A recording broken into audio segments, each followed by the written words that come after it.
ওরে বান্দা, আল্লাহ বলেন বান্দা দোয়া করবা কেমনে আমি শিখাইলাম। প্রথমে 3টা জিনিস, 1 নম্বরে প্রশংসা, 2 নম্বরে গুণগান, 3 নম্বরে মর্যাদা বা ক্ষমতা। প্রশংসা কি দিয়া করবা সেটাও আমি বললাম, আলহামদুলিল্লাহি রাব্বিল আলামিন। গুণগান কি দিয়া করবা সেটাও আমি শিখাইলাম। 3 নম্বরে ক্ষমতা বা মর্যাদা সেটাও আমি শিখাইলাম। আল্লাহ বলেন বান্দা আমি আল্লাহর কাছে চাইবি, আগে সম্পর্ক বর্ণনা কর। কোন সম্পর্কের সূত্রে আমি আল্লাহর কাছে চাবি আগে বল। কি সম্পর্ক ভুল করে ফলাইতে পারো, ভুল করে বলতে পারিস আল্লাহ আপনি ঈসার বাবা, মুশরিক হয়ে যাবি। এজন্য সম্পর্ক আমি শিখাইছি। তোর সাথে আমার একটা সম্পর্ক তো অবশ্যই আছে। ইয়্যাকা না'বুদ। এ বান্দা সম্পর্ক বর্ণনা কর। আল্লাহ গো আমরা আপনার ইবাদত করি, মানে হলো আমরা আপনার গোলাম, আপনি আমাদের মাবুদ। আপনার সঙ্গে আমাদের সম্পর্ক, আপনি আমাদের মাহবুদ, আমরা আপনার আবেদ, আমরা আপনার গোলাম, আপনি আমাদের মুনিব। বান্দারে দুনিয়াতে যত সম্পর্ক থাকুক না কেন, যত পদ পদবি থাকুক না কেন, ইসলামী শরীয়তে কিংবা আল্লাহর কাছে দুনিয়ার কোনো পদ পদবীর দাম নাই, শ্রেণী বিভক্তের কোনো দাম নাই। দুনিয়ার সবার একটাই পরিচয়, আমরা হলাম গোলাম। কার গোলাম? আপনি সব পরিচয় বাদ দিয়ে আপনি যদি গোলাম হিসেবে নিজেকে প্রতিষ্ঠা করতে পারেন, আপনার চাইতে সফল ব্যক্তি দুনিয়ায় আর কারো নাই। এই পদের দাম আল্লাহর কাছে নাই, এই টাকার দাম আল্লাহর কাছে নাই, এই সম্মানের দাম আল্লাহর কাছে নাই। আপনি আমাকে সম্মান করেন 2টা কথা শোনার জন্যে। অনেক দূর দূরান্ত থেকে এসে বসে আছেন, মাহফিলওয়ালারা মাদ্রাসাওয়ালারা বহু আগের থেকে একটা তারিখ নিয়ে রাখছে, বারবার যোগাযোগ করছে আসবো। মনে হয় যেন আমি কত বড় সম্মানী, আমার জন্য কত দাম। কিন্তু আল্লাহর গোলাম, এটা শুধুমাত্র একটা দুনিয়ার সিস্টেম। আল্লাহ যদি আমাকে ক্ষমা না করেন, আপনার চাইতে আমার দাম মোটেও বেশি না, বরং আপনি হলেন আমার তুলনায় আমি ধুলা, আপনি হলেন অস্তিত্ববান কোনো দামি জিনিস। আল্লাহর কাছে গোলাম পরিচয় নেওয়া, চেহারার দাম আল্লাহর কাছে নাই, টাকার দাম আল্লাহর কাছে নাই, পদ পদবীর দাম আল্লাহর কাছে নাই, ক্ষমতার দাম আল্লাহর কাছে নাই। ওরে আল্লাহর গোলাম হযরত বেলাল রাদিয়াল্লাহু তাআলা আনহু আল্লাহর গোলাম ছিল। কার গোলাম? হযরত বেলাল এত কালো, এত কালো, মানুষ যত কালো হোক না কেন, মানুষের হাতের তালু সাদা থাকে, কিন্তু হযরত বেলালের হাতের তালু কালো ছিল। দেখতে একদমই ভালো ছিল না, নিচের ঠোঁটটা ভারী ছিল, ঝুলে থাকতো। এই এত ভারী, উঠাইয়া ঠোঁটের লগে ঠোঁট মিলাইয়া কথা বলতে কষ্ট হইত। এজন্যে হযরত বেলাল তোতলায়া তোতলায়া কথা বলতেন। হযরত বেলাল এত মর্যাদা কেমনে পাইলেন? এত বিশ্রী চেহারা, আল্লাহর কাছে প্রথম সারির মোহাব্বতের বান্দা। আল্লাহ বলবেন বান্দা একটা নেকের অভাবে জাহান্নামে যাবি, হতে পারে না।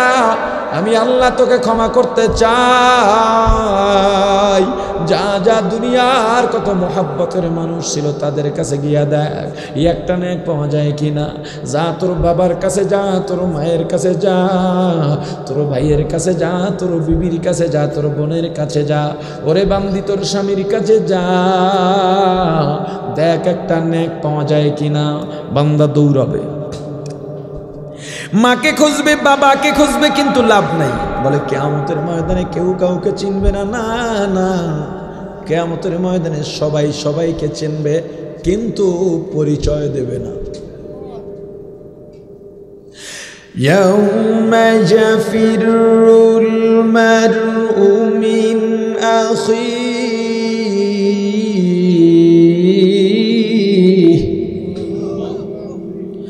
ওয়া উম্মিহি ওয়া আবিহি ওয়া সাহিবাতিহি ওয়া বানিহি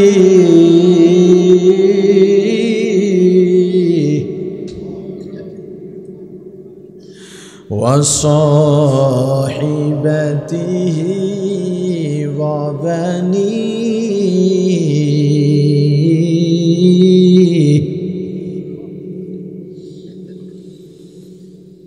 يوم يفر المرء من أخيه وأمه وأبيه وصاحبته وبنيه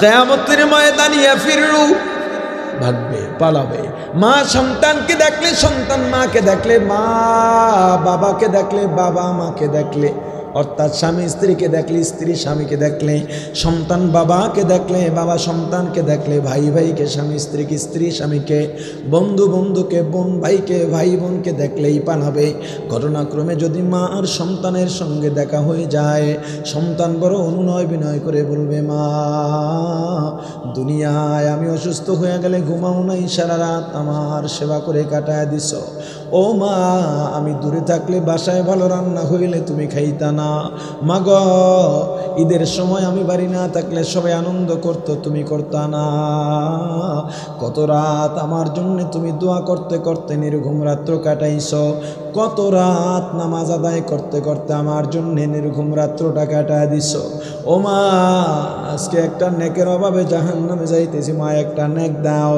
মা ডাক দিয়া বলবে তোকে আমি চিনি না সন্তান ডাক দিয়া বলবে মা গো কেন চেনো না আমি তো অমুকের সন্তান আমার বাবার নাম অমুক ও মা আমার বাবাকে তুমি এত ভালোবাসতা রাত 3টা পর্যন্ত আমার বাবার জন্য খানা নিয়ে অপেক্ষা করতা মা ডাক দিয়া বলবে রে কি বলিস কিসের সন্তান কিসের স্বামী আমার তো বিয়াই হয় নাই বান্দা ঘুরে টুরে নিরাশ হইয়া আর বুঝি উপায় নাই আবার আল্লাহর সামনে গিয়া মাথা নত করে দাঁড়াবে আল্লাহ কেউ রে পাই নেই আল্লাহ বলবেন আমারও মন চায় না একটা গুনার জন্য তোরে জাহান্নামে দেব আরও কিছু উসিলা খোঁজ আল্লাহ বাহানা খুঁজবেন বান্দাকে মাফ করার জন্য কিভাবে মাফ করে দেওয়া যায় জাহান্নামে তো আল্লাহ বান্দাকে দিতে চান না আমরা কর্মের কারণে আমরাই জাহান্নাম কিনে নিচ্ছি আল্লাহ চান না বান্দাকে জাহান্নামে দিতে এই বেটা দেখ না এই রাস্তার মধ্যে কাদা ছিল কাদা প্যাক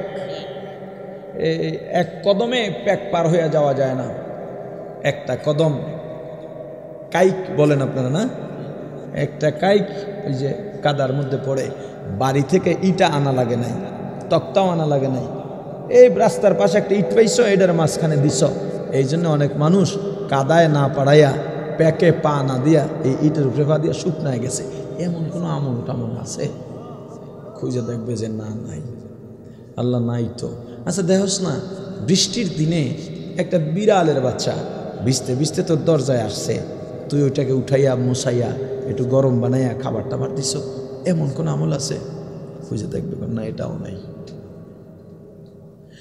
তাহলে দেখোস না মানুষকে দেখানোর জন্য যদি আমল হয় এমন কোন আমল করছো যা এটাও আজকে মাফ করে দিল কবুল করে না তুই দান করছিলি বা 2 রাকাত নামাজ পড়ছিলি বা একজন মাদ্রাসার ছাত্রকে আদর করছিলি এমন আছে নাই আল্লাহ বলবেন তোর নাম কি বলবে আমার নাম আব্দুর রহমান আমার নাম আব্দুর রহিম আমার নাম আব্দুল গফফার আমার নাম আব্দুল জব্বার আমার নাম আব্দুল গফফার আমার নাম আব্দুল মতিন আমার নাম আব্দুল করিম আমার নাম আব্দুল কুদ্দুস আমার নাম আব্দুর রউফ আমার নাম মুহাম্মদ আমার নাম আহমদ আমার নাম মুসা আমার নাম ঈসা আমার নাম ইব্রাহিম আমার নাম ইসমাইল আমার নাম আবু বকর আমার নাম উমর আমার নাম উসমান আমার নাম আলী আল্লাহ বলবেন ওরে বান্দা আমার নামে নাম আমার প্রিয় মানুষদের নামে নাম যা যা আমি আল্লাহ এই উসিলায় মাফ করে দিলাম একটা নামেরও পাওয়ার আছে না নাই নামের বরকত আছে নাম রাখেন উমর একটা প্রভাব পড়বেই ওর ভিতরে নাম রাখেন নাট বল্টু ট্যাবলেট ক্যাপসুল যারা ফেসবুক চালাও পোলাপান গত বছর এটা একটা ভাইরাল ছিল সিলেটের এক মাহফিলের পোস্টারে দুইজন অতিথির নামের শেষে একজনের নাম হলো চিনি আর একজনের নাম বিস্কুট। দেওস নাই, কথা কয় না। ওরে নাম ইরান, ভুটান, জাপান এগুলো মানুষের নাম। আপেল, কমলা, বেদানা, আগুন, পানি, বাতাস, সাগর, সুন্দর নাম রাখেন। কয় যে সুন্দর নাম আছে, কই? বালিশের নিচে। দুনিয়াতে যেই নাম ধরে তোমারে মানুষ ডাকবে, কিয়ামতের ময়দান আল্লাহ ওই নাম বলেই ডাকবেন। কিয়ামতের ময়দানে আল্লাহর যদি কহার রূপের নামের সামনে পড়ে যাও, এ দুনিয়ার মাস্তানেরা, দুনিয়ার বাটপারেরা, দুনিয়ার দাপটওয়ালারা, টাকাওয়ালারা, ক্ষমতাওয়ালারা, আজকে বলো মাদ্রাসার মাহফিল চলতে পারবে না, উলামায়ে কেরাম বড় কথা বলতে পারবে না, ওয়াজের মধ্যে হক কথা বললেও তাকে ধইরা নিয়ে যাও। আজকে বলো নামাজ পড়বো না, রোজা রাখবো না, রমজানে দিনের বেলা হোটেল রেস্তোরাঁ খোলা রাখবো, সারা রাত বিয়ার অনুষ্ঠানে ডেকসাইট বাজাইয়া এলাকার মানুষের ঘুম নষ্ট করলা, কেউ কিছু বলতে পারে নাই। সারা রাত খেলা দেখে মিছিল দিয়া এলাকার মানুষের ঘুম নষ্ট করছো, রোগীরে কষ্ট দিছো, বাচ্চাদের কষ্ট দিছো। কিয়ামতের ময়দানে আল্লাহ রাব্বুল আলামিন আরিয়া সিফাতের নামের সাইনবোর্ড টানাইয়া বড় গোসা করে ডাক দিবেন, লিমানিল মুলকুল ইয়াউম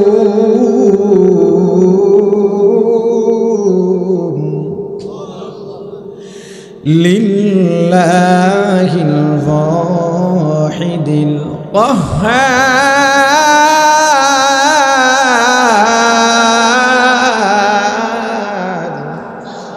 আদরে কুদরতদারি বরকামাল আনতা রব্বি আনতা হাসবি যুল জালাল। ক্ষমতা কার? আওয়াজ দিয়ে বলেন ক্ষমতা কার? সকল ক্ষমতার উৎস জনগণ। ইমান দিখুয়াইস না, কার তালে পড়ে, কার মায়ায় পড়ে তুই আজকে ইমান দূর করলি? কার মায়ায় পড়ে, কিসের স্বার্থে আজকে ইমান শেষ করো? আল্লাহকে ভুলছ, পরকাল ভুলে গেলি, কার মায়ায়? বল। যেই দল, যেই নেতা বলে সকল ক্ষমতার উৎস জনগণ, যেই দলই হোক, সেই নেতাকে, সেই দলকে যারা সমর্থন করে প্রত্যেকে জান্নাতুল ফেরদাউস।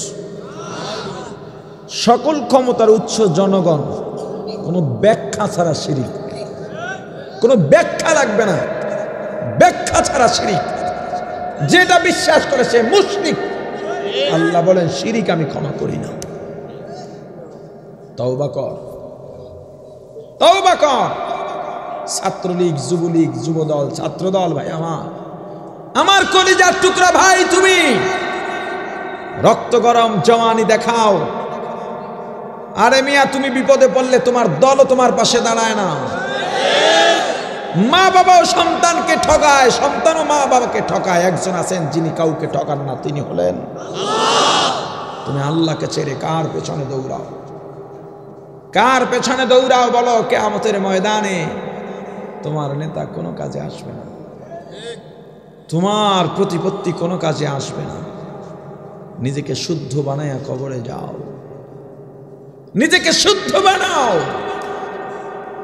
নেতা নেত্রীর দাপট দেখাও, ক্ষমতার দাপট দেখাও, মাল পানির দাপট দেখাও। শোনো, কিয়ামতের ময়দানে পয়গম্বর ইব্রাহিম আলাইহিস সালাতু ওয়াস সালাম তার বাবাকে দেখবেন মুমূর্ষু অবস্থায় পড়ে আছে, বড় করুণ অবস্থায় পড়ে আছে।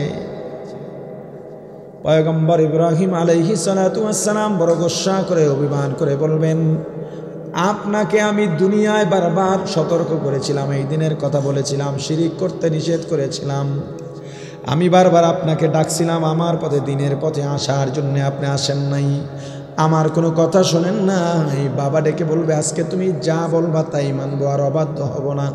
পয়গম্বর ইব্রাহিম আলাইহিস সালাতু ওয়াস সালাম আল্লাহর কাছে গিয়ে বলবেন, আল্লাহ আপনি আমাকে প্রতিশ্রুতি দিয়েছিলেন, ওয়াদা দিয়েছিলেন, আমাকে লাঞ্ছিত করবেন না, আমাকে আপনি অপমানিত করবেন না। আল্লাহ গো, আমার বাবা যদি আজকে জাহান্নামে যায়, আমি লাঞ্ছিত হব, অপমানিত হব। আল্লাহ ডেকে বলবেন, পয়গম্বর আপনি আমার খলিল, এই খলিল আমি আপনাকে উপাধি দিয়েছি, কিন্তু আমি কোনো কাফের মুশরিককে জান্নাত দেব না।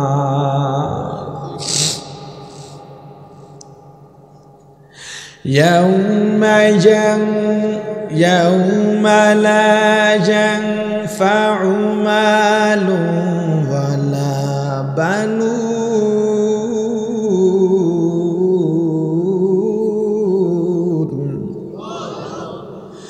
ইল্লা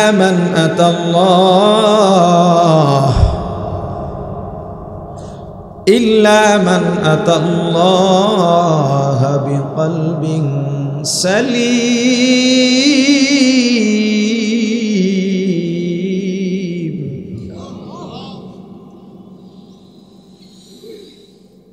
ইয়াউমা লা ইয়ানফাউ মালুন ওয়ালা বানুনা ইল্লা মান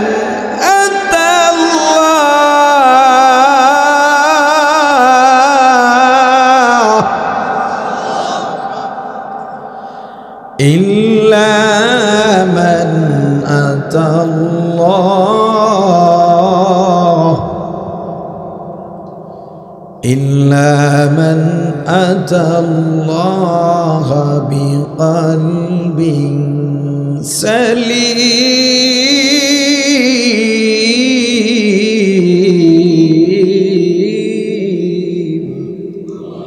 لا ينفع কিয়ামতের ময়দানে কোনো উপকারে আসবে না কি শোনো মালদার পার্টির মালুন কোনো মাল দৌলত সম্পদ সম্পত্তি কোনো কাজে আসবে না ওয়ালা বানুন সন্তান সন্ততি। পয়গম্বর ইব্রাহিমকে খলিল বলেছেন কে? কিছু করতে পারে নাই বাপের জন্য, কিচ্ছু করতে পারে নাই। তুমি কি করবা? তোমার নেতায় কি করবে? তুমি তোমার নেতার জন্য কি করবা? তুমি তোমার কর্মীর জন্য কি করবা? তুমি তো দৌড়ের উপরে থাকবা। তাহলে কিয়ামতে কি ফায়দা, কি সে উপকার? ইল্লা মান আতাল্লাহ, যারা আমি আল্লাহর কাছে আসবে বিকলবিন সালিম, একটা শুদ্ধ কলব নিয়া। কলবটার শুদ্ধ বানাও রে ভাই। কিয়ামতের ময়দান আল্লাহর কাছে দোয়া করবা। এক নম্বরে কার প্রশংসা? আওয়াজ দিয়া বলেন কার প্রশংসা? কি দিয়া করবো? আল্লাহ শিখা দিলেন আলহামদুলিল্লাহি রাব্বিল আলামিন। দুই নম্বরে আল্লাহর গুণগান। আল্লাহ আপনি দুনিয়ায়ও দয়াবান, পরকালেও দয়াবান। আপনার চেয়ে বড় দয়ার সাগর আর দুনিয়ার কেউ নাই। আল্লাহ বলেন বান্দা প্রশংসা গেল, গুণগান গেল। তিন নম্বরে আমি আল্লাহর ক্ষমতা বা মর্যাদা বর্ণনা করো। ক্ষমতা বর্ণনা করতে গিয়া তুমি সেখানেও মুসাব্বা লাগাইয়া দিতে পারো, শিরিক করে ফেলতে পারো, কারোর সাথে আমাকে তশরিক করতে পারো। এজন্যে আমি আল্লাহ তোমাকে শিখাইয়া দিলাম কোন শব্দ দিয়া মর্যাদা বর্ণনা করবা, ক্ষমতা বর্ণনা করবা। মালিক ইয়াউমিদ্দিন, কিয়ামতের মালিক কে? জোরে বলেন আল্লাহ। তাহলে দুনিয়ার মালিক নন, কথা কয় না। তাহলে এখানে কিয়ামতের কথা বললেন কেন? একটু ব্যবধান তো আছে না? দুনিয়ায় আল্লাহ বান্দাকে অনেকগুলো কসম খাইয়া বলেন ফাআলহামাহা ফুজুরাহা ওয়া তাকওয়াহা, বান্দা তোরে স্বাধীনতা দিলাম, ইচ্ছা করলে নেকও করতে পারো, ইচ্ছা করলে গুনাহও করতে পারো। আমি আল্লাহ বাধা দেব না, এই ইচ্ছা শক্তি আমি আল্লাহ দিয়া দিলাম। কিন্তু কিয়ামতের ময়দানে কোনো ইচ্ছা নাই, স্বাধীনতা নাই।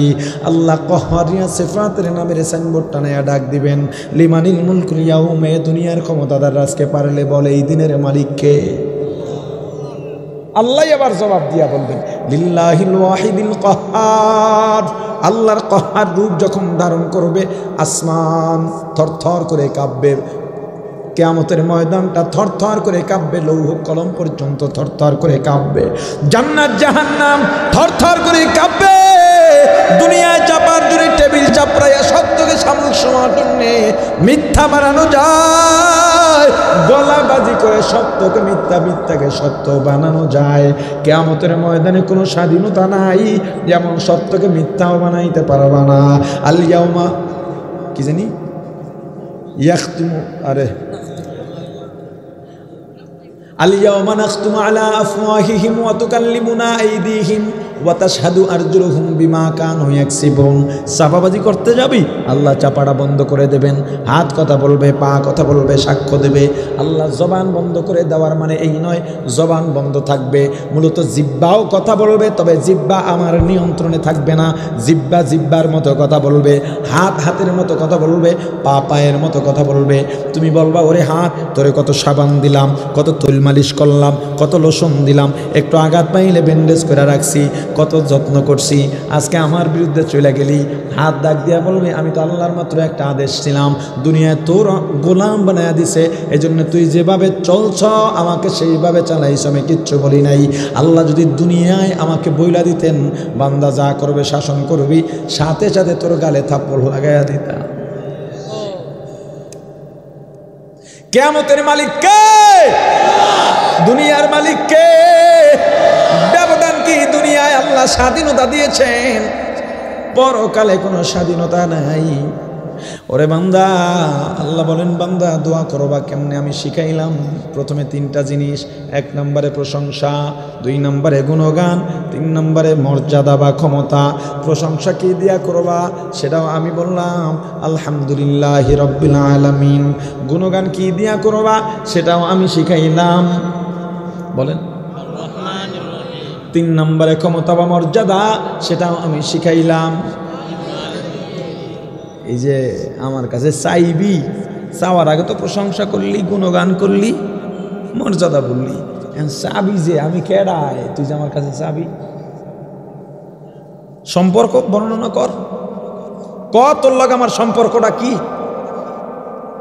আপনার সঙ্গে আমার সম্পর্ক না থাকলে চাওয়ারও অধিকার নাই, দেওয়ারও দায়িত্ব নাই। আপনাকে আমি চিনি না, সম্পর্ক নাই, আপনার চাওয়ার অধিকার নাই, আপনি চাইয়া ফেলাইছেন, অধিকার লঙ্ঘন করছেন। আমার দেওয়ার দায়িত্ব নেই, আপনি চাইলেই যে আমার দিতে হবে বিষয়টা এমন নয়। কিন্তু সন্তান বাবার কাছে চাইতে পারে কি পারে না? অধিকার আছে না নাই? কেন? সম্পর্ক আছে। সন্তান চাওয়ার পরে বাবার দেওয়ার দায়িত্ব আছে না নাই? কেন? সম্পর্ক আছে। আল্লাহ বলেন বান্দা আমি আল্লাহর কাছে চাইবি, আগে সম্পর্ক বর্ণনা কর। কোন সম্পর্কের সূত্রে আমি আল্লাহর কাছে চাবি আগে বল। কি সম্পর্ক ভুল করে ফলাইতে পারো, ভুল করে বলতে পারিস আল্লাহ আপনি স্যার বাবা, মুশরিক হয়ে যাবি। এজন্য সম্পর্ক আমি শিখাইছি, তোর সাথে আমার একটা সম্পর্ক তো অবশ্যই আছে। ইয়্যাকা না'বুদ, এ বান্দা সম্পর্ক বর্ণনা কর। আল্লাহ গো, আমরা আপনার ইবাদত করি, মানে হলো আমরা আপনার গোলাম, আপনি আমাদের মাবুদ, আপনার সঙ্গে আমাদের সম্পর্ক, আপনি আমাদের মাবুদ, আমরা আপনার আবেদ, আমরা আপনার গোলাম, আপনি আমাদের মুনিব। বান্দারে দুনিয়াতে যত সম্পর্ক থাকুক না কেন, যত পদ পদবি থাকুক না কেন, ইসলামী শরীয়তে কিংবা আল্লাহর কাছে দুনিয়ার কোনো পদ পদবীর দাম নাই, শ্রেণী বিভক্তের কোনো দাম নাই। দুনিয়ায় সবার একটাই পরিচয়, আমরা হলাম গোলাম। কার গোলাম? আপনি সব পরিচয় বাদ দিয়ে আপনি যদি গোলাম হিসেবে নিজেকে প্রতিষ্ঠা করতে পারেন, আপনার চাইতে সফল ব্যক্তি দুনিয়ায় আর কারো নাই। এই পদের দাম আল্লাহর কাছে নাই, এই টাকার দাম আল্লাহর কাছে নাই, এই সম্মানের দাম আল্লাহর কাছে নাই। আপনি আমাকে সম্মান করেন 2টা কথা শোনার জন্যে, অনেক দূর দূরান্ত থেকে এসে বসে আছেন। মাহফিলওয়ালারা, মাদ্রাসাওয়ালারা বহু আগের থেকে একটা তারিখ নিয়ে রাখছে, বারবার যোগাযোগ করছে আসবো। মনে হয় যেন আমি কত বড় সম্মানী, আমার জন্য কত দাম। কিন্তু আল্লাহর গোলাম, এটা শুধুমাত্র একটা দুনিয়ার সিস্টেম। আল্লাহ যদি আমাকে ক্ষমা না করেন, আপনার চাইতে আমার দাম মোটেও বেশি না, বরং আপনি হলেন আমার তুলনায় আমি ধুলা, আপনি হলেন অস্তিত্ববান কোনো দামি জিনিস। আল্লাহর কাছে গোলাম পরিচয় নেওয়া, চেহারার দাম আল্লাহর কাছে নাই, টাকার দাম আল্লাহর কাছে নাই, পদ পদবীর দাম আল্লাহর কাছে নাই, ক্ষমতার দাম আল্লাহর কাছে নাই। ওরে আল্লাহর গোলাম হযরত বেলাল রাদিয়াল্লাহু তাআলা আনহু আল্লাহর গোলাম ছিল। কার গোলাম? হযরত বিলাল এত কালো, এত কালো, মানুষ যত কালো হোক না কেন, মানুষের হাতের তালু সাদা থাকে, কিন্তু হযরত বিলালের হাতের তালু কালো ছিল। দেখতে একদমই ভালো ছিল না, নিচের ঠোঁটটা ভারী ছিল, ঝুলে থাকতো। এই এত ভারী, উঠাইয়া ঠোঁটের লগে ঠোঁট মিলাইয়া কথা বলতে কষ্ট হইত। এজন্যে হযরত বিলাল তোতলায়া তোতলায়া কথা বলতেন। হযরত বিলাল এত মর্যাদা কেমনে পাইলেন? এত বিশ্রী চেহারা, আল্লাহর কাছে প্রথম সারির মোহাব্বতের বান্দা। কাফেরদের লিডাররা এসে আমার রাসূলকে বলল, হে মুহাম্মদ সাল্লাল্লাহু আলাইহি ওয়াসাল্লাম, আপনার ধর্ম নিয়ে আমরা আলোচনা করতে চাই, মুযাকারা করব, আমাদের ধর্ম নিয়েও আপনাকে বুঝাইতে চাই। তবে আমরা যে কথা বলবো, আমরা তো শীর্ষস্থানীয় ব্যক্তিবর্গ এখানে এলাম। এই মজলিসে বেলালের মতো গোলামরা যদি থাকে, আমাদের প্রেস্টিজে লাগে। আমার রাসূলও ভাবলেন ওদেরকে সরাইয়া বড় বড় লিডারদের সঙ্গে কথা বলি, কারণ লিডার একটা দুইটা যদি ইসলামে এসে যায়, ইসলামের শক্তি বেড়ে যাবে। আল্লাহ জিবরাইল পাঠিয়ে দিলেন, হাবিব আমার, ওরা দুনিয়ার বড় লিডার হতে পারে, বরং সারা দুনিয়ার সব লিডার যদি এক জায়গায় করা হয়, আমার বেলালের পায়ের ধুলার সমান হবে না। আমার রাসূল বলেন, হযরত বেলাল, আমি মেরাজে গিয়া আরশের পায়ের মধ্যে বেলালের পায়ের আওয়াজ পাইছি। হযরত বেলাল বংশগত গোলাম, এত দাম, এত দাম, কারণ হলো আল্লাহর গোলাম হয়ে গেছিলেন। আল্লাহর কাছে চেহারার দাম নাই। সুন্দরীরাও জাহান্নামে যাইতে পারে, সুন্দর চেহারার পুরুষরাও জাহান্নামে যাইতে পারে, আবার কালো কালো মানুষ জান্নাতে যাইতে পারে। ওরে আল্লাহর গোলাম হযরত বেলাল আজান দেয় রাসূলের মসজিদে, মসজিদের নবীর আজান, মসজিদের নববীর আজান, নবীর মসজিদের মুয়াজ্জিন। যখন বিভিন্ন শ্রেণী পেশা শিক্ষিত মানুষগুলো ইসলামে আসতে লাগলো, অনেকে বলল, হুজুর এবার একটু সুললিত কণ্ঠের মুয়াজ্জিন দরকার। কণ্ঠ খোঁজো, কণ্ঠের জন্য যারা আইসো, সুরের জন্য যারা আইসো, এই সুরের কোনো দাম নাই, কোনো দাম নাই, যদি আল্লাহ কবুল না করেন। সাহাবীদের পরামর্শে আমার রাসূল সুললিত কণ্ঠের মুয়াজ্জিন নিয়োগ দিলেন। আজান হয়ে গেছে, আজান শুনে সবাই মুগ্ধ। আমাদের অনেক ওয়াইজরাও সুন্দর করে আজান দেন, রাত 12টা 1টা 2টার সময় ওয়াজের মধ্যেই। কিরা আজান দেয় কেডা? এত সকালে ফজর হয়ে গেছে, এটা দোষের না। আজান দিতে পারে, তাকবীরের আওয়াজ উঁচু হবে, উঁচু হবে, যে কোনো সময় হতে পারে। আগে পরে বইলা, যাতে মানুষ বিভ্রান্ত না হয় যে ভাই এখন কোনো নামাজের আজান না। কথা বুঝেন নাই? কিন্তু আজানটাও তো রাসূলের সুন্নাত তরিকা হওয়া দরকার। কথা কয় না? হ্যাঁ, আজান শুনে বেহুশ বক্তারা আজান দেয়, আর শ্রোতারা কয়, হুজুর ওই আজানটা দেন। সুর, কথা কয় না? কি বক্তায় সুন্দর করে আজান দেয়। অনেকে বলে অনেক বক্তারে দাওয়াতি দেয় আজানের লেগে। আল্লাহু আকবার,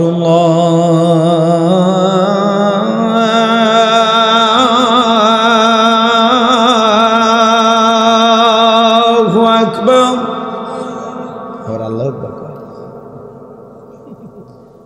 এই ছাত্ররা কদি এগুলো একটু শুনে দাও। আল্লাহু অক্ফ না করলে আল্লাহ কয় আলিফ টান, আসতে কয়, এটা জোরে কর, নাই কেউ নাকি কয় আলিফ। যদি থামে তখন 3 আলিফ হবে, কিন্তু আল্লাহু আকবার যখন বলি তখন আল্লাহ কয় আলিফ টান, 1 আলিফ টান। আশহাদু আল্লাহ ইলাহা, এই লা কয় আলিফ টান। আমাগো হুজুর মুয়াজ্জিনরা এই আল্লাহ 1 আলিফের জায়গায় 14 আলিফ দেয়, আর আশহাদু আল্লাহ এর জায়গায় 3 আলিফ দেয়। 1 আলিফ কি নাই? শোনেন একটু, শুনে অল্প একটু। আল্লাহু আকবার, আল্লাহ, এখানে 1 আলিফ টান।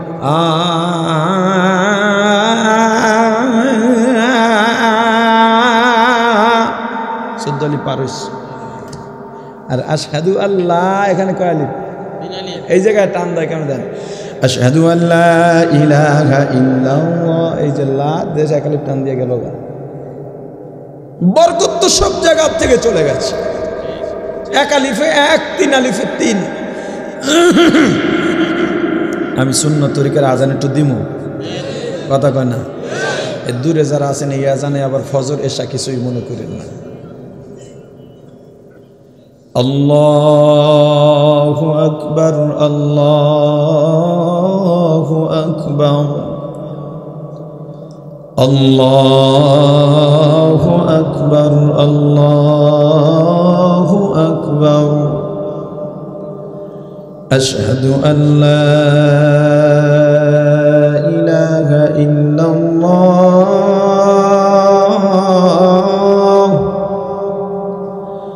আশহাদু আন লা ইলাহা ইল্লাল্লাহ, আশহাদু আন্না মুহাম্মাদার রাসূলুল্লাহ,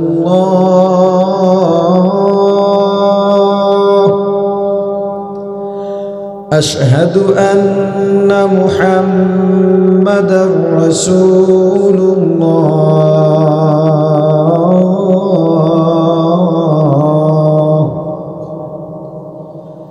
হাইয়া আলাস সালাহ,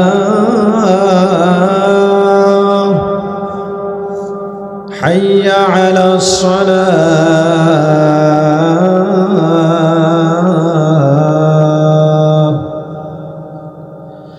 হাইয়া আলাল ফালাহ,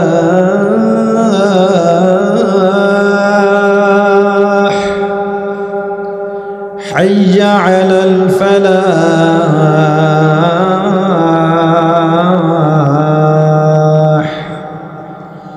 আল্লাহু আকবার, আল্লাহু আকবার, লা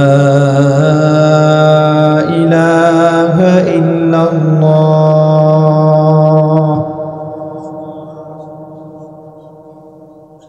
সব কিছুতে সুন্নতের পাবন্দি লাগবে, লাগবে কিনা? জোরে বলেন না। গোলাম, আপনার আমার পরিচয় গোলাম। হযরত বিলাল রাদিয়াল্লাহু তাআলা আনহু পরিবর্তন করে সুললিত কণ্ঠের মুয়াজ্জিন দেওয়া হয়। আজান হয়ে গেছে ফজরে, কিন্তু আকাশ পরিষ্কার হয় না। সবাই পেরেশানিতে পড়ে গেছে। ব্যাপারটা কি, ব্যাপারটা কি? জিবরাইলও আসে না, কোনো খবর নাই। কেউ সেজদায় পড়ে গেছে, কেউ রোনাদাতি করে। কি হলো, কি হলো? কিয়ামত কি এসে গেল? এর মধ্যে জিবরাইল এসে গেছে। ইয়া রাসূলুল্লাহ, ইয়া হাবিবাল্লাহ, আজকে কি মসজিদের নববীতে আজান হয় নাই? আমার রাসূল বললেন, আগের থেকে সুললিত কণ্ঠের আজান হইছে। জিবরাইল বলে, ইয়া রাসূলুল্লাহ, ইয়া হাবিবাল্লাহ, আজকের আজান আরো সে পৌঁছে নাই। রাসূল আমার ডাক দিছে, বেলাল কই, বেলাল কই, বেলালকে তাড়াতাড়ি ডাকো। বেলাল আজান না দিলে সূর্য উঠবে না। ওদিকে বেলাল মসজিদে নববীর পায়া ধরে আল্লাহর দরবারে কাঁদেন আর বলেন, আমার আল্লাহ, আমার নবীর কাছে থাকার মতো কোনো যোগ্যতা নাই। একটা মাত্র আমার মাধ্যম ছিল আজান দেওয়া। ওগো আল্লাহ, আমি কি অন্যায় করলাম? আমাকে নবীর কাছ থেকে সরাইয়া দিলেন। আল্লাহ গো, আমাকে অসুন্দর বানাইছেন আপনি, আমার কণ্ঠ অসুন্দর বানাইছেন আপনি, আমাকে তোতলা বানাইছেন আপনি। ইতিমধ্যে খবর ডাক পড়ে গেছে, ও বেলাল, তোমাকে ডাকেন আমার রাসূল। তুমি আজান না দিলে আকাশ পরিষ্কার হবে না। আমার রাসূল দুনিয়া থেকে বিদায় নিয়ে গেলেন। হযরত বিলাল নবীর বিয়োগ বেদনায়, নবীর বিরহ বেদনায় মদিনা ছেড়ে দামেস্কে চলে গেছেন। কয়েক মাস, কয়েক বছর পর মদিনায় ফিরেছেন। এলাকায় খবর হয়ে গেছে নবীর মুয়াজ্জিন হযরত বেলাল আসছে। মানুষজন জমা হয়ে গেছে বেলালকে দেখার জন্যে। সবার একটাই আবদার, বেলাল আজান দাও, আজান দাও। বেলাল বলেন, আমার দ্বারা আজান দেওয়া সম্ভব নয়।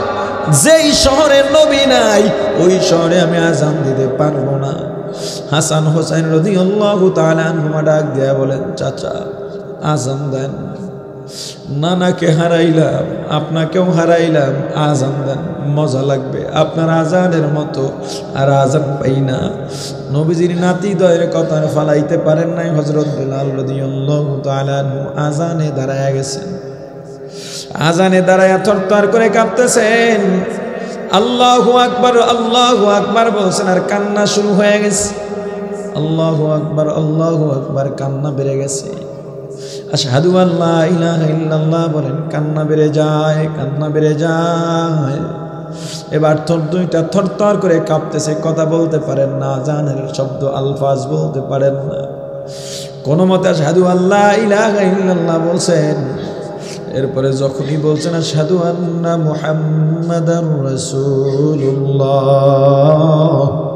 বেলাল আর নিজেকে ধরে রাখতে পারে না, চিৎকার দিয়া মাটির মধ্যে লুটে পড়েছে। হযরত বেলাল অসুস্থ হয়ে গেছে।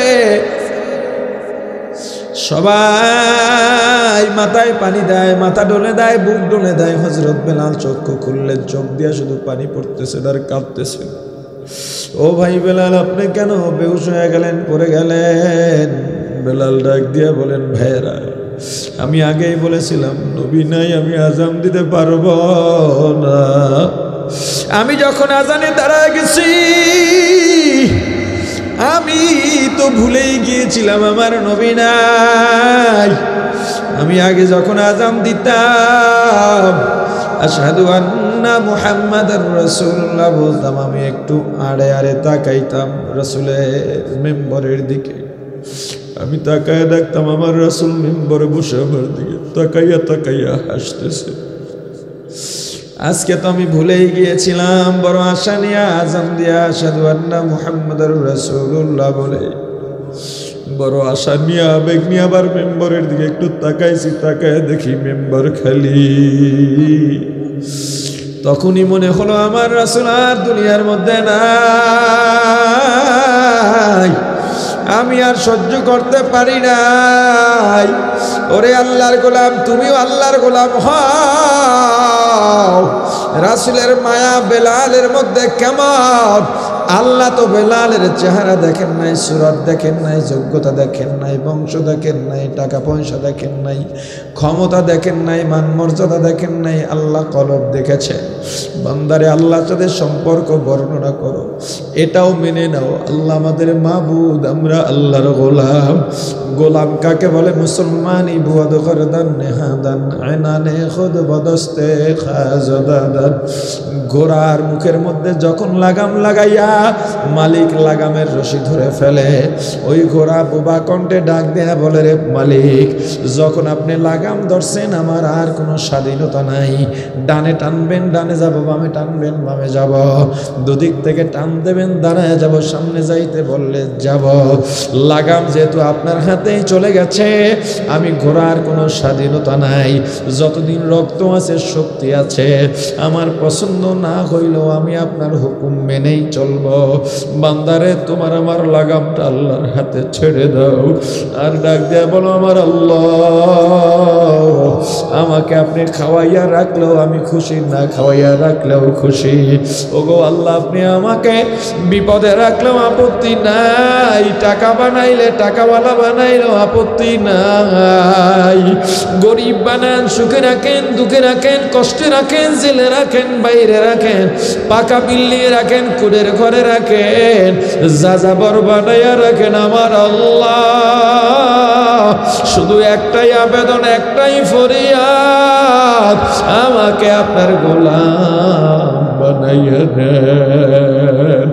बुजुर्गों की नहीं हमको जरूरत, बुजुर्गों की नहीं हमको जरूरत, गुलाम अपना बना ले ऐ खुदाया। हर तमन्ना दिल से रुखसत हो गई, अब तो आजा अब तो खिलवत रह गई। ওগো আমার আল্লাহ, দয়ার সাগর, আমাকে মাফ করে দেন। আল্লাহ, আগে বুঝি নাই গুনাহ করতে করতে করতে করতে কত দূরে সরে গিয়েছিলাম। আল্লাহ গো, আপনি আমার মালিক সেটা ভুলে গিয়েছি, আমি আপনার গোলাম।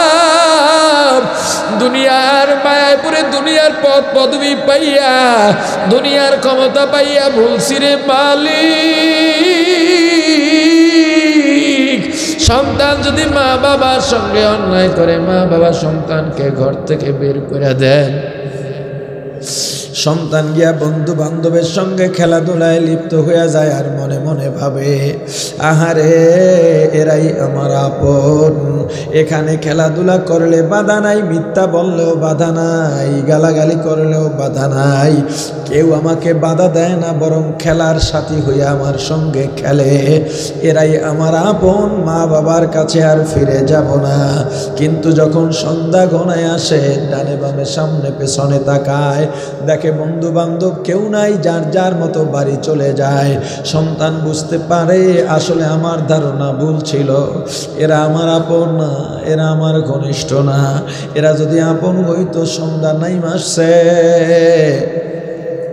একটু পরেই জঙ্গল থেকে অন্ধকার নামার সঙ্গে সঙ্গে হিংস্র প্রাণী চলে আসবে।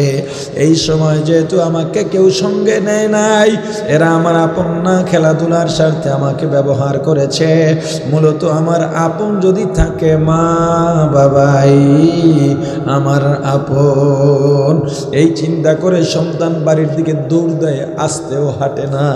সন্ধ্যা হওয়ার আগে, সূর্যাস্ত যাওয়ার আগে বাড়ি ফেরা লাগবে। দৌড় দিয়া বাড়িতে গেছে, ঘরের সামনে দাঁড়াইয়া দরজা দেখে বন্ধ, ধাক্কা দেশে দেখে দরজাটা ভেতর থেকে মা বাবা লাগাইয়া দিছে। কলিজাটার মধ্যে কম্পন শুরু হইয়া গেছে। জোরে ধাক্কা দিয়া বলে, মা গো দরজা খোলো, ও মা দরজা খোলো, রাব্বু গো দরজাটা খুলে দাও। ভিতর থেকে মা বাবা ডাক দিয়া বলে, তোর মতো সন্তান চাই না, দরজা খোলা হবে না। সন্তান বুঝতে পারে এভাবে ডাকলে হবে না। আমার মা বাবা আমাকে আদর করে আমি জানি, আমার মা বাবা আমার জন্য জীবনও দিতে পারে আমি জানি, কিন্তু আমি এমন অন্যায় করছি, মা বাবা আমার উপরে অভিমান করে আছে। ওই অভিমান যদি ভাঙতে হয়, দরজা যদি খোলাইতে হয়, এভাবে হবে না। অন্তরটা নরম করা লাগবে, মাকে একটা করুণ কইরা ডাক দেওয়া লাগবে, 2 ফোঁটা চোখের পানি ছাড়া লাগবে। কারণ আমি জানি আমার চোখের পানি আমার মা সহ্য করতে পারবেন না। এই চিন্তা করে সন্তান একেবারে জড়সড় হইয়া দরজার সামনে বসে যায়। একেবারে অসহায়, একেবারে দুর্বল, অহংকার দেখায় না। সন্তান জানে এখন অহংকার দেখাইয়া আমি যদি রাগ করে চলে যাই, আমি বাঘের খাবার হয়ে যাব, শিয়ালের খাবার হয়ে যাব, হায়নার খাবার হয়ে যাব। একেবারে নরম হইয়া 2 ফোঁটা চোখের পানি ছাইরা দিছে।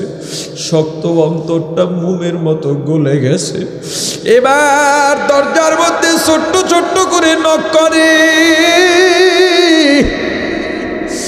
আর চোখের পানি ছেড়ে বড় মায়া লাগাইয়া মাকে ডাকে, ওরে আম্মু আমার মা, মাগরে দরজাটা খুলে দাও, ও মা দরজা খোলো মা। মাগো তুমি তো 10 মাস 10 দিন গর্ভে ধারণ করে কত কষ্ট করছো, ও মা তার চেয়েও কি বেশি কষ্ট আমি তোমার দিয়া ফেলাইছি। ভূমিষ্ঠের সময়, প্রসবের সময় তুমি বেহুশ হইয়া গেছ, তার চেয়েও কি বেশি কষ্ট দিছি।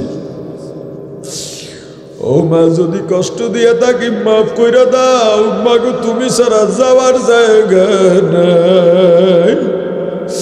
ও মা যত কষ্ট দিই না কেন আমি তোমার সন্তান, তুমি আমার মা। মাগো যত বড় অন্যায় করি না কেন তুমি আমার মা, আমি তোমার সন্তান। ও মা দরজাটা খুলে পা 2টা সামনে দাও, পা 2টা মাপ চামু, আর জীবনে করবো না। মাগো আমি বাইরে বসে থাকলে তোমার কি ভালো লাগে? সন্তান চোখের পানি চাইরা যখন অনুনয় বিনয় করে, মায়ের ভিতরে উতাল পাতাল শুরু হইয়া গেছে। মায়ের রাগ কমতে শুরু কইরা দিছে। সন্তান যখনই বলে মা গো মা, দরজা যদি না খোলো, চারিদিক থেকে অন্ধকার নেমে আসছে রে মা, ওই সন্ধ্যা এলে তোমার সন্তানকে হিংস্র প্রাণী নিয়ে যাবে রে মা গো। সন্তান যদি হিংস্র প্রাণী নিয়ে যায়, তোমাকে কে মা বলে ডাকবে? মার সহ্য করতে পারেন না, একটা দৌড় দিয়া দরজা খুলে সন্তানকে কোলে নিয়া গালে চুমু খায়, কপালে চুমু খান, মাথায় চুমু খান। সন্তানের সারাদিনের ধুলো বালুগুলো নিজের হাতে পরিষ্কার করে দিয়া মা ডাক দিয়া বলো, রে সন্তান, তুই যখন সকালে বের হয়ে গেলি নাস্তা নিয়ে অপেক্ষা করছি রে বাবা, তুই আইলি না, আমিও নাস্তা করি নাই, তোর বাবাও নাস্তা করেন নাই। দুপুরে অপেক্ষা করছি, তুই আইলি না, দুপুরে আমরা কিছু খাই নাই। আসরের সময় আমার মনটা ভালো লাগে না, তোর বাবাকে ডাক দেয়া বলছি, স্বামী আমার, সন্তান সন্ধ্যা হয়ে গেছে, এখনো কেন আসেন, একটু বাইরে নামেন। তোর বাবা বাইরে নেমে দরজার এদিকে দৌড় দেয়, রাস্তার ওদিকে দৌড় দেয়, আর ডাকে, সন্তান বাবারে আয় আয়, তুই কই গেলি, আয়, সন্ধ্যা ঘনাই আসছে, এই সময়টা ভালো না, বেলা ডোবার আগে আয়। আমিও বাড়ির দরজায় গিয়া গাছের আড়ালে দাঁড়াইয়া ডানে বামে তাকাই, কত মানুষ দেখতে পাই, তোরে পাই না। সন্তান আগে আগে তোর বাবা আমার হাত ধইরা ঘরে নিয়ে আসছে, বলে এই সন্তান দরকার নাই, যে সন্তানের জন্য সকালে অপেক্ষা করলাম, দুপুরে অপেক্ষা করলাম, বিকালে অপেক্ষা করলাম, সন্ধ্যার আগে বাইরে নেমে ডাকলাম, তাও আইল না। কিন্তু বাবা, যখনই তুই অনুনয় বিনয় করে চোখের পানি ছাইরা দিলি, আমি মা নিজেরে ঠিক রাখতে পারি নাই। আল্লাহর কাছে বলো, আমার আল্লাহ, এই সারা দুনিয়ার যত প্রজাতির মা আছে, সব মায়েদের মায়া যদি এক জায়গায় করা হয়, বান্দার প্রতি আপনার মায়া তার চাইতে কোটি কোটি গুণে বেশি। আল্লাহ গো, আপনার ছেলে নাই, মেয়ে নাই, মা নাই, বাবা নাই, আপনি কাউকে মা ডাকেন না, বাবা ডাকেন না, আপনার কেউ কেউ মা ডাকে না, বাবা ডাকে না, এগুলো আপনার কাছে পছন্দ নয়। একমাত্র আদর করে বান্দা বানাইছে। আল্লাহ ডাক দিয়া বলেন, রে বান্দা, দূরে সইরা গেছস, আমি আল্লাহ গভীর রাতে প্রথম আসমানে আসছি।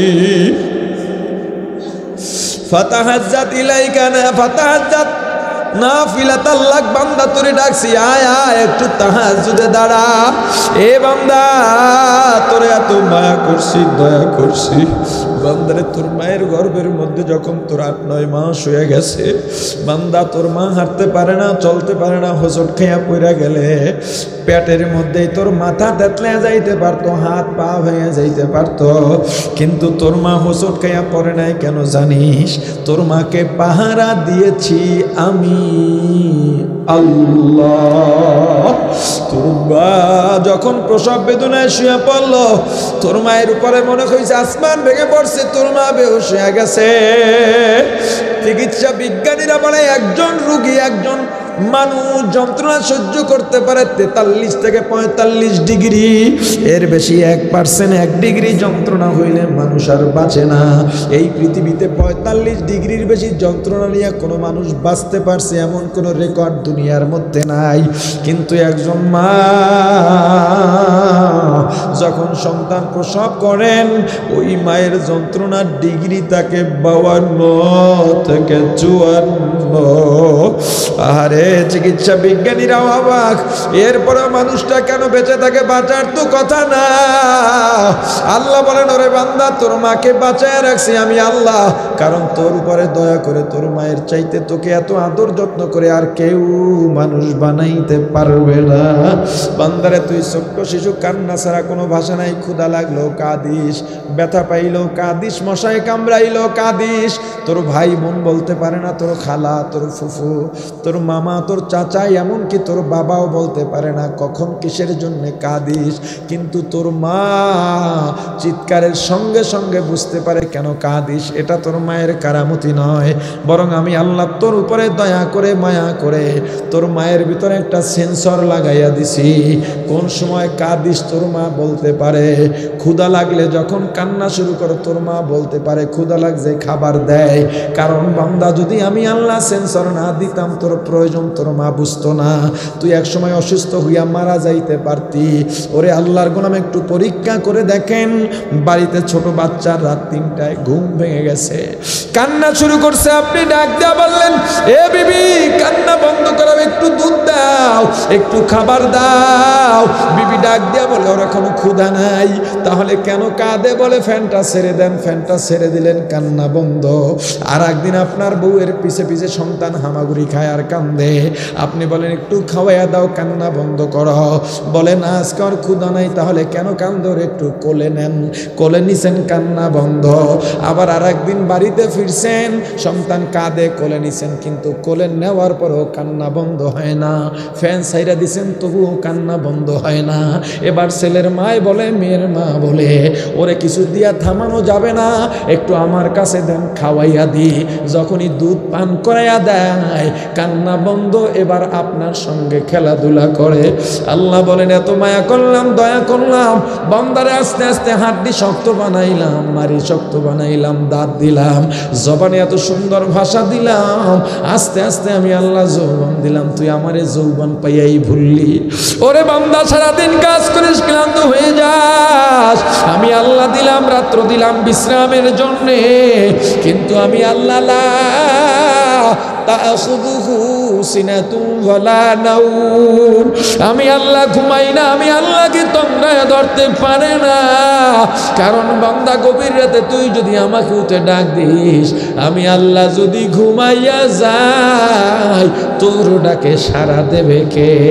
কিন্তু বান্দা, গভীর রাতে ডাকলাম, তোকে পাইলাম না, ফজরে ডাকছি পাই নাই, যোহর আসর মাগরিব এশায় ডাকছি পাই নাই, ওয়াজে ডাকছি পাই নাই, চরমোনাই উজানি ডাকছি পাই নাই, টঙ্গীর ইস্তেমায় ডাকছি পাই নাই, রমজানের সাহারিতে ডাকছি পাই নাই, জিকির ইস্তেগফার দরুদে ডাকছি পাই নাই, তেলাওয়াতে ডাকছি পাই নাই। ওরে আল্লাহর গোলাম, তো ওলামায়ে কেরামের মজলিসে ডাকছি পাই নাই। বান্দারে, তুই আজকে আমাকে ডাকিস, আমারও পাবি না, তোর জন্যে দরজা খোলা হবে না। তুমি ঘাবড়াইবা না, ঘাবড়াইবা না, আল্লাহর রহমতের দরজাটা ধইরা শক্ত কইরা বস, মনটারে নরম বানাইয়া দাও। গুনার জন্য ছোট হয়ে আল্লাহর দরবারে কান্নার মধ্যে কোনো লজ্জা নাই, একেবারে নিজের মিটাইয়া দাও আর বলো, আমার আল্লাহ, যত গুনাহ করি না কেন, তবু আপনি আমার মাবুদ, আমি আপনার গোলাম, আপনার নাফরমান বান্দা, পাহাড় পরিবার গুনাহ মাথায় নিয়ে আপনার দরবারে হাজির। আমার গুনাহ যত বেশি হোক না কেন, আপনার রহমতের পাওয়ার অনেক বেশি।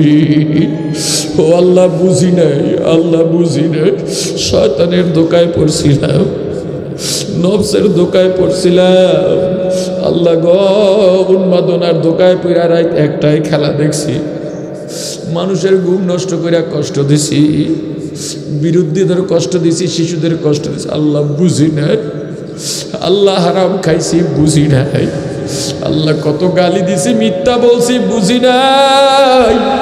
হিসাব কইরা দেখছি আমার জীবন সূর্যটা একেবারে অস্ত যাওয়ার কাছাকাছি আছে, কখন জানি আজরাইল দাঁড়াইয়া যায়।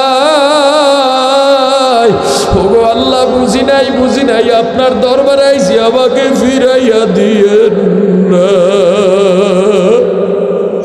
ওগো আল্লাহ, আপনি যদি ফিরাইয়া দেন, আমার যাওয়ার কোনো জায়গা নাই। আল্লাহ গো আমাকে ফিরাইয়েন না, আপনি ছাড়া আমার আর কেউ নাই, আপনি ছাড়া আমার যাওয়ার জায়গা নাই। তোনে কুকারিও মাবদ কর দাইম জুরমে বে আন্দাজা বে হদ কর দাইম। ও আল্লাহ, আমরা গুনাহ করার মালিক, আপনি মাফ করার মালিক। আল্লাহ, আপনি যদি মাফ না করেন আপনার দরজা থেকে সর্বনা। ও আল্লাহ, আপনি যদি আমাকে জাহান্নামে দেন আপনার কোনো লাভ নাই, আমি যদি জান্নাতে যাই আপনার কোনো ক্ষতি নাই। আমাকে বেঈমান নাফরমান বানাইয়া যদি কবরে পাঠান, ওই কবরের মাটি দুই দিক থেকে এমন জোরে চাপ মারবে, ওই চাপ সহ্য করার শক্তি আমার নাই। জাহান্নামের আগুন সহ্য করার শক্তি আমার নাই। ও আল্লাহ, আপনি মাফ করে দেন, আর করবো না। ও আল্লাহ, আর গুনাহ করবো না, তওবা করে আবার তাওবা ভাঙ্গিলাম, অবশেষে খাঁটি তাওবা করিলাম, অবশেষে খাঁটি তাওবা করিলাম। আল্লাহর দরজাটা শক্ত করে ধরে বান্দা, মাথায় একটাই রাখবা, আমি গোলাম, আপনি আমার মাবুদ। একবার যদি আল্লাহ তোমার ডাকে সাড়া দিয়াই দেন, আল্লাহর রহমতের দরজাটা তোমার জন্য খুলে দিয়া আল্লাহ তোমাকেও কুদরতি কোলে তুলে, মা যেমন ধুলাবালুগুলো নিজ হাত দিয়া পরিষ্কার করে দেন, আল্লাহ তোমার আমার গুনার ধুলাগুলা পরিষ্কার করে দেবেন। শুধু তাই নয়, আল্লাহ ঘোষণা দিয়েছেন তওবার মতো যদি তওবা করতে পারো, গুনাহগুলা আল্লাহ নেক দিয়া পরিবর্তন করে দেবে। আল্লাহর সঙ্গে সম্পর্ক বর্ণনা করে তারপরে বলো ইয়াকা নাস্তাইন, আল্লাহ আপনার কাছেই সাহায্য চাই, আর কারো কাছে না। আল্লাহ বলেন বান্দা কি চাও, উল্টা পাল্টা চাইস না। কি চাবি সেটাও আমি বলে দিলাম, ইহদিনাস সিরাতাল মুস্তাকিম। সংক্ষেপে যদি বলি, আল্লাহ জান্নাতে যাওয়ার সহজ পথ আমাকে দেয়।